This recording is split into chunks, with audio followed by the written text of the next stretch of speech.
Hey, I'm Di McQueen, licensed clinical social worker, family and addiction expert. I'm here with Dr. Brian Jackson, my longtime cohort who specializes in the field of addiction. Welcome to Healing Families Shattered by Addiction. Di and I have worked with addicts, alcoholics, and their families for over 30 years combined. Our podcast and coaching programs focus on families who have a loved one suffering from addiction. Our experience has been that this disease affects families as much, if not more, than the addict or alcoholic. Is your world spinning out of control? Are you codependent? Are you experiencing worry, loss of sleep, and difficulty concentrating? If so, you're in the right place. Brian and I have both personally lived it, learned it, and now we're going to teach you tools and techniques on how to get your life back that you thought was shattered by addiction. Okay, let's dive in.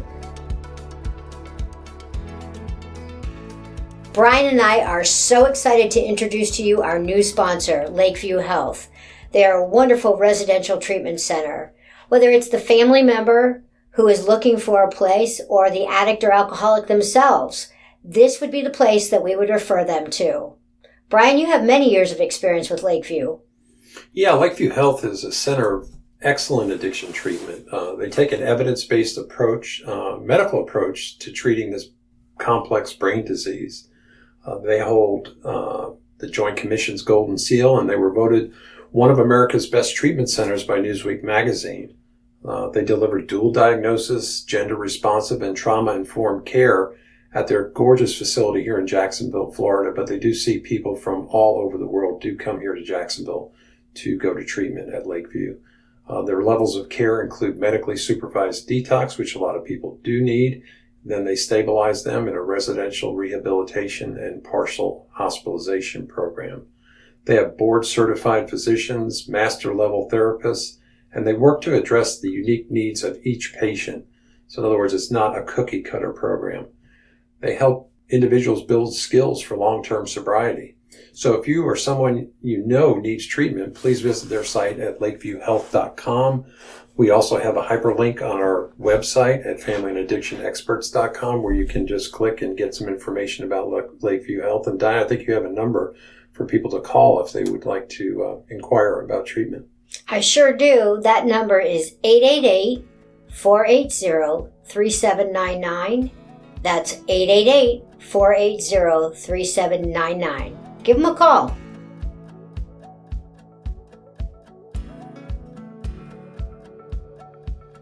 Hey everybody, and welcome to Healing Families Shattered by Addiction. I'm here today with my dear friend, Amy Commander. Amy and I met, it's been probably like 15 years already. And we actually met, believe it or not, in an Al-Anon meeting. And she's comfortable with me exposing that, so I'm stating it out loud that, both of us have shared the wonderful joy of having people we love who have been addicted. We also know that it's caused us a great deal of pain, and in that time, we've also noticed that it has given us a lot of healing.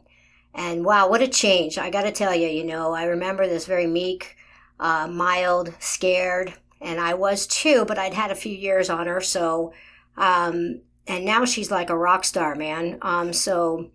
It's really a pleasure of mine, and as I've gotten to know her better and better, I feel blessed to have her in my life. There's so many wonderful qualities that she shares with me today that we can relate to one another. But one of the things that Amy has done over these last 10 years or so anyway, was that she got involved in yoga. And how, we talk a lot about how, mind, body, spirit is really, really important in recovery. So, one of my first questions, of course, is going to be obvious, right? Which is, what made you get into yoga and how has it helped you in your recovery? Okay, so I actually started yoga because of a knee injury. Someone told me that it would help, that yoga would basically fix my knee. So that's why I started going. And I continued going purely for the physical reasons. It just made me feel good, similar to the long distance running that I had been doing. I would say that the spiritual part came later. And in fact, back then, because when I first started, it was a long time ago. And like I said, I was just doing it for the physical part. And then over the years, I guess I started to notice that I would feel better after yoga, that I would feel calmer. And people in my life liked it better when I would practice yoga versus not. There was like a trickling effect, that would come down. And so I guess, as the years progressed, I found a spiritual component within the yoga that, it affected just everything, mind, body, spirit, from my nervous system to my breathing patterns. And ultimately, I think to just trusting, that there was a bigger plan, that, I wasn't in control of everything. So it kind of paralleled with my recovery, if that makes sense. Yeah, it totally makes sense. But, that helps to start to bring out a question, right? Which is, how does it help in recovery? And I want you to expand a little bit more on the nervous system part of this, because if we talk about this a lot in the addiction world, and when I'm talking to families, I really try to explain to them that they've been jacked up for so long and that they're in fight or flight most of the time. And, that they're like knee-jerk reaction to most everything. And if something happens with the addict or alcoholic, we tend to have a complete panic attack, and we're in that overdrive all the time. So how did that help you, and how does it help them in a practice of calming, being able to think clearer, etc.? So maybe you can explain a little bit of that, Aim. Yeah, that's such a good question. So I would say that, first of all, with the nervous system, there's either the fight or flight, or there's the relaxation response. And I think that in homes that suffer from addiction, we tend to be hyper vigilant, because I know for myself, I was always kind of waiting for the next shoe to drop, so to speak. And so what happens is that you stay in what I like to call like the red zone, where you're in this fight or flight, ready to react at any minute. And I think it takes time to, for me, it didn't happen overnight to break those patterns of immediately going into that fight or flight. And, our body does that to keep us safe. But when you're in the habit of doing that continuously, when you're not actually in physical danger, it really wreaks havoc on your body just across the board. So, I can remember I shared with you one time about when I was newly in recovery, I called my sponsor in panic mode. And, she said, before anything else, she said, you need to take a deep breath. And I literally said, I don't have time to breathe. And I was serious, And now I realize how important just breathing is, it's called diaphragmatic breathing. And it literally turns on the green zone, which is the anti-inflammatory response, or the anti-fight or flight response. So I think that with yoga, for me, it's focusing on yourself, where I was focused on everybody else. So it got me focusing on myself. It was a break from, what was going on around me. It was definitely the one staple thing that I could, depend on, just getting on my mat. But from a physical point of view, I think that, you focus on your breath, you count your breath. I mean, these seem like really simple things, but it starts to get your body out of that fight or flight. So the breathing, most people, I know I didn't breathe correctly. So I literally had to learn how to breathe. When you watch a baby breathe, their belly, when they inhale, their belly expands. And when they exhale, their belly releases. Most adults, we breathe, with the chest, which actually sends us into fight or flight, So just simple things, working on the breath. And then, of course, there's meditation. And then there's the whole, spiritual component of it, which is studying ancient texts that are kind of similar to like the 12 steps, just trusting, whether it's a higher power of your own understanding or the universe, whatever you want to call it. But it's knowing that you're part of a bigger plan and that you can't control everything. I love that. We can't control everything. Boy, that's something that, most of us on the family side of addiction feel like we can. And we're so disappointed when we learn that we can't, right? And I love the fact that, you guys can't see Amy at this moment, but this woman is in some serious shape. And she can do things that you and I, it would be pretty hard to do. So I got to be honest with you, she's done some hard work. But that in and of itself is also part of our recovery process, right? It means work. And most people kind of think that we're supposed to just get this overnight. Practice of yoga is similar, correct? And so explain how that, that slow and steady, movement, etc., how that is a beneficial to both the body, but again, in recovery. And you mentioned that they parallel. How do you feel like they paralleled, in your own personal life, and how this was a great, intervention for you to be able to help you with part of your recovery? So I have also practiced a couple different kinds of yoga. And so originally I was doing a yoga that I kind of like to say is more like three-dimensional, where there isn't the spiritual component of it. So in 2008, it was a coincidence that actually it was when my daughter was born, so like 2007. But it was a coincidence that I started going to Al-Anon. So I got into recovery at the same time that I started doing a yoga teacher training. And so I was learning a lot more of the kind of philosophical part of the yoga rather than just the physical postures, that are super cool, putting your legs behind your head, but not necessarily helping internally. So I started learning when I started doing a teacher training and I only got the courage to do that because of being in Al-Anon. My sponsor basically, I started to see solutions started to present themselves that weren't there before. So I was going to the yoga teacher training, and I promised I would feel like I was in a meeting, and then I would go to a meeting and I would feel like I was in a teacher training. And I was at a teacher training and we were reading what's called the Yoga Sutras, which is kind of like the yoga Bible, for lack of better words. It's just one of the ancient spiritual texts that we study. And I said something like, that sounds just like the 10th step. And she went over and got a book off her bookshelf called American Veda. And it actually talks about Bill Wilson, the founder of AA, being influenced by the Bhagavad Gita, which is one of our spiritual texts that we study. So there was just increasingly more and more parallels. And for me, it was just, it was confirmation that I felt like I was on the right path. But B, it was just like reiterated over and over again that I was not in control. Yeah, the not in control. Really, really tough for most of us to turn around and figure out how to focus on ourselves.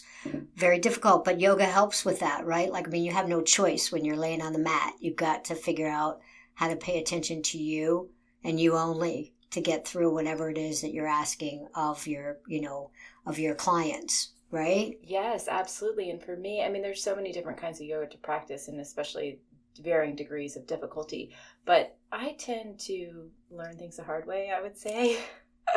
And so for me, when I was trying to do these certain postures that were very challenging physically for me, I couldn't think about anything else, or else I would, face plant basically. So it forced me to be present for maybe the first time in my life, and then I started to want more of that because I started to notice these little moments of peace that I could find on my mat, but I couldn't find them elsewhere in my life. And eventually, I don't know, however many years down the road, I am able to, ideally what you're trying to do is take your practice off your mat so you can find that breath in, stressful situations, and you can find that, moments of being present, when you should be, like when you're with your kids or when you're with someone you care about, versus, what I was doing, which was just constant worry. Yeah, I really do get it. I think when people come to us, there's this, this fear and desperation, and most of us really do believe we can't breathe, like we don't have time. And don't you see that? Doesn't everybody's life like this? And it's like, it's such a great gift to go no, there are tools, there are solutions, and this is a great, great solution. So let me ask you this, Aim, if you were suggesting to someone who's a real beginner, and you were to give them some suggestions about what kind of yoga classes to look for. I know that you've been through many, many varieties of yoga, and you have, I'm sure, your favorites and the challenges, but maybe there's some way that you can kind of explain to people what might be a good place to start and how it might be helpful. Yeah, that's a good question.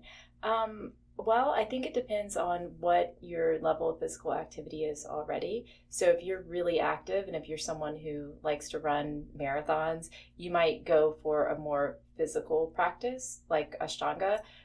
If you have a really busy lifestyle already and maybe you do work out, you might want something that's more restorative.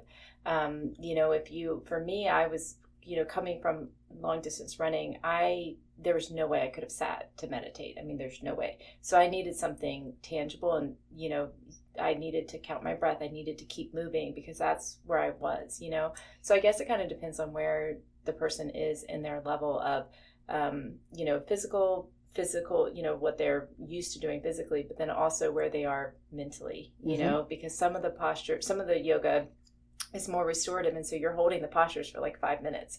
There's no way. You couldn't have paid me enough money in the world to do that 15 years ago. Now that's my dream. So I guess it's kind of it would be what you feel like you need. Do you feel like you need something to kind of for me, I wanted the physical part because it made me feel strong, and it was at a time when I needed to feel strong. So I was building strength physically, but that helped me build strength mentally. Some people are so strong. I see a lot of men who are really, really strong, and they don't need more muscle. They need to stretch, So I think it's based on the individual, I would say, counter whatever it is that they're doing in their life, It's a great suggestion. I would not have, thought about that, but it's great. So it sounds like also that maybe a good idea to kind of sit down with someone and kind of explain where you are, and they can help you determine what might be best for them. Yes. Yeah, sounds like a good plan. Yeah, and also, I would just say try out different things, Go to one class. If you don't like it, try another one, I mean, you could Google yoga in your area. There's so many yoga studios. I would definitely go to a certified teacher that knows what they're doing. But yeah, just try different yoga, try something restorative, try something a little bit more like vinyasa and ashtanga are a little bit more, I would say power. Yin or hatha, I would say, is a little bit more restorative. So I would say try them all and then just stick with what makes you feel the best. Right, which is fantastic. Thank you for those suggestions. I also wanted to, I know a little bit more about you, so I can kind of ask a little bit more on the personal side of things. I know we've talked a lot about where you were then and how even in your recovery, it's changed you to want to soften, how this has worked for you. And I thought that was a really remarkable statement, and it has a power punch to it. So I thought maybe you could explain a little bit about how that worked for you in your recovery and how families can benefit from the fact that, there is a tremendous amount of hope out there. This is one intervention of many, many that you put together to make these things work.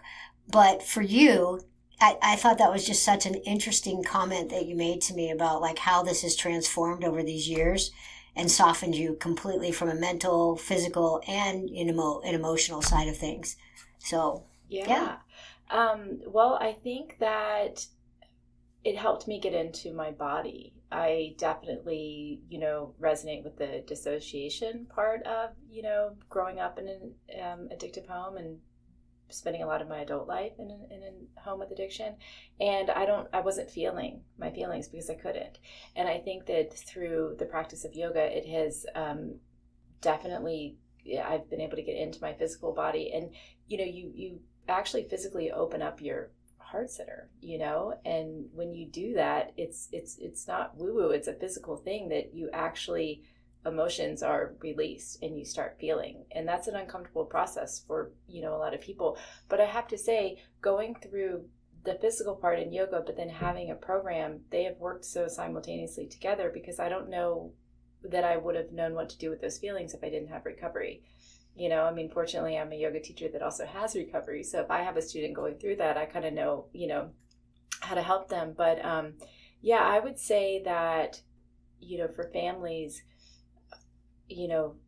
I think the best thing is just to, do something for yourself, and I think that when you start to focus on yourself and you focus on, what you enjoy, and you start to learn about yourself, and then you start to learn to love yourself, and then the feelings just come, and now I'm just a big puddle. Whereas before, I don't think I cried for years, Yeah. Does that make sense? Totally makes sense, because we were on guard for so long. Right. That, again, I think we had mentioned it a couple minutes ago, which was we didn't have time to look at ourselves, when in fact we have to look at ourselves. And, our thought process is, I got to make sure that everything around me is okay but in reality, it's never okay until we become okay. Yes. And I think that's where most people kind of miss the boat. I certainly did. I didn't know because I was so afraid most of the time and so on guard that all I had to do was like make sure that my life was under control, right? Yes. And it never is, but we think it is. We have the perception that somehow if I do more, if I worry more or whatever, it'll be under control. And I'm like, nah, it's not. It's really not. Yeah. Do you have the same experience? Oh, yes, Yeah. definitely. It's funny because I'm doing a yoga training this week after not having gone to a lead class in a couple of years. And the teacher keeps telling me to relax. And in my head, I'm thinking, I am relaxed. I feel relaxed, but my body is not relaxed, you know? And it's funny because, you know, yoga teachers will say comments like, relax your ankles. And I'm like, how do you relax your ankles? Like, seriously, how do you relax your ankles? But it makes you think. And so I know that this is a strange parallel, but, you know, in order to do some of these postures, you can't do them with strength. You actually have to soften, because if you're engaging a muscle, it doesn't bend. You have to relax in order to get into some of these postures. And so again, that's just a metaphor to me for life, you know, is that I can't control it all. Sometimes if I just let go a little bit, you know, and get out of my own way, let God in, you know, things usually work out a lot better than me trying to, you know, force them. Exactly. Well, I love that. I mean, it's true. We both learned it the hard way in a lot of pain. And that's, I guess, really the message, which is, you know, we don't have to be in that much pain. The pain is sort of a choice. Even though most of us are going to go through pain in our lives, the surrender is where we see the miracles happen, right? And it sounds like that's really true in your life as well, you know, and how the practice has really almost saved your life, it sounds like. Definitely. And there's actually, I mean, there's someone that I know that's actually in a 12-step program, but then he actually wrote a book about it, about how yoga and recovery together are what saved his life. He's an addict. So I know that it's not just me, you know, there's so many parallels with people. And so not only on my side, which is the, you know, the families of the addicts, but also for the addicts. So, yeah, I feel like it's, I mean, I'm a bit biased, you know, but I don't know where I would be without it, truly, without the combination. I think, I mean, it sounds remarkable, and it really is. I mean, I know I've tried it myself a little bit. I'm not anywhere near you, but I certainly do see the benefit. I do see the benefit. And I liked how, you know, we mentioned both of us about we didn't feel like we had time. How much time are we talking about for yoga? I mean, what would you need to be able to see like something be beneficial? You know, that's such a good question. When I started, I only had 1 day a week that I could devote to yoga. And I had people that would tell me, you're not going to see any benefits. But that's all I had was 1 day a week. I don't know why, but that's what it was. And that's not true, because now look at me. You know what I mean? So I think anything is better than nothing. I think start where you are. In a perfect world, I would probably say 3 days a week. If you could hit a, you know, hour class or do 30 minutes, I think would be ideal. But I also think it's important that you make it fit your lifestyle opposed to, you know, the other way around. I'm doing this practice, like I said, this week, and I was slightly embarrassed because I'm the last one there and the first one out. But, you know, that's what works for me. And I think it's important to find a teacher that understands where you are, you know, that to basically have the practice meet you where you are rather than, you know, the other way around. So if you were to sum it up for somebody and you were to say to them, you know, like, I really need to explain to you why yoga is one of our, you know, one of many, many interventions or solutions that might be helpful. Could you do that in a paragraph or two, like why that would be a really helpful thing, especially for families of addicts? I would say the most important thing is because of the nervous system, because I think that people living with addiction I think their nervous system is wrecked because of the constant worry, the upset, the surprises. I think that we're in that constant red zone. So I think the first thing would be the nervous system, because that affects your entire body. It affects your hair, your nails. And so you can only imagine what it's doing, you know, to the inside. And then the other thing I would say is the breath, which connects to the nervous system. But, you know, just to and also meditation, just to connect to, the spiritual component of it. So I would say those three things, trying to, repair the nervous system, using the breath, and using meditation to have that conscious contact. Love it. I love it. I think, this is really cool because I don't think that most people really understand that taking a couple of hours a week is what I'm hearing you say. Really, if you could just commit to an hour, to start with. And we all go like, I don't have time. It's such a big deal, but it's such a huge benefit. Anybody that has been a family member of an addict or an alcoholic or grew up in that fashion understands what Amy's talking about when she says your nervous system is in overdrive and we're in fight and flight most of the time. Most of the time we don't know if we're coming or going. And so I think these things are such great options. And that's really the goal of, healing families shattered by addiction, is to come up with solutions rather than being stuck in the problem. How do we begin to get out of these situations that make us feel like we have no control and that our life is unmanageable? And so I love the fact that you gave a beautiful option today with a lot of, factual information on how it can benefit people.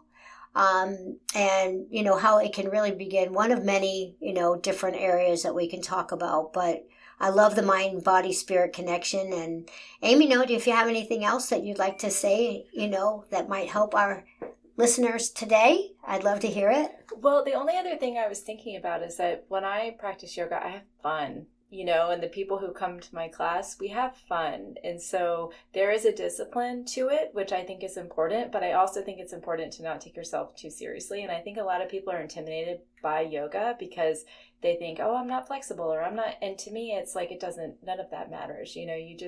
I always tell my students, I say, it's just yoga, let's just have fun, move your body. I think even that, just, what's that saying? Move a muscle, change a thought. Yep. Just moving your body, moving the energy, being around like-minded people. Again, it's just like fellowship, so I think to me, it's one more tool that we can add to our recovery to get to a better place. Well, I love it. Thanks, Aim. I can't tell you how much I appreciate you coming on today, and just what a pleasure it has been to get to know you over these years. And I'm sure we'll be digging in more over these next few, and come back and see us, will you? Yes, thank you for having me. I'll be back for sure. All right. Thanks, girl. Thanks so much for joining our podcast, Healing Families Shattered by Addiction. We'll be back in a couple weeks with more important tools, techniques, and ways for you to focus on you instead of the alcoholic or addict in your world. Until then, please go to our website, familyandaddictionexperts.com. That's familyandaddictionexperts.com. You'll also see links to our Facebook and Instagram pages. Please also, if you have any emails that you would like to send us, that's info@familyandaddictionexperts.com. That's info@familyandaddictionexperts.com. With any thoughts, feelings, questions that you may have for us, we would love to hear from you, and we look forward to seeing you in a couple of weeks.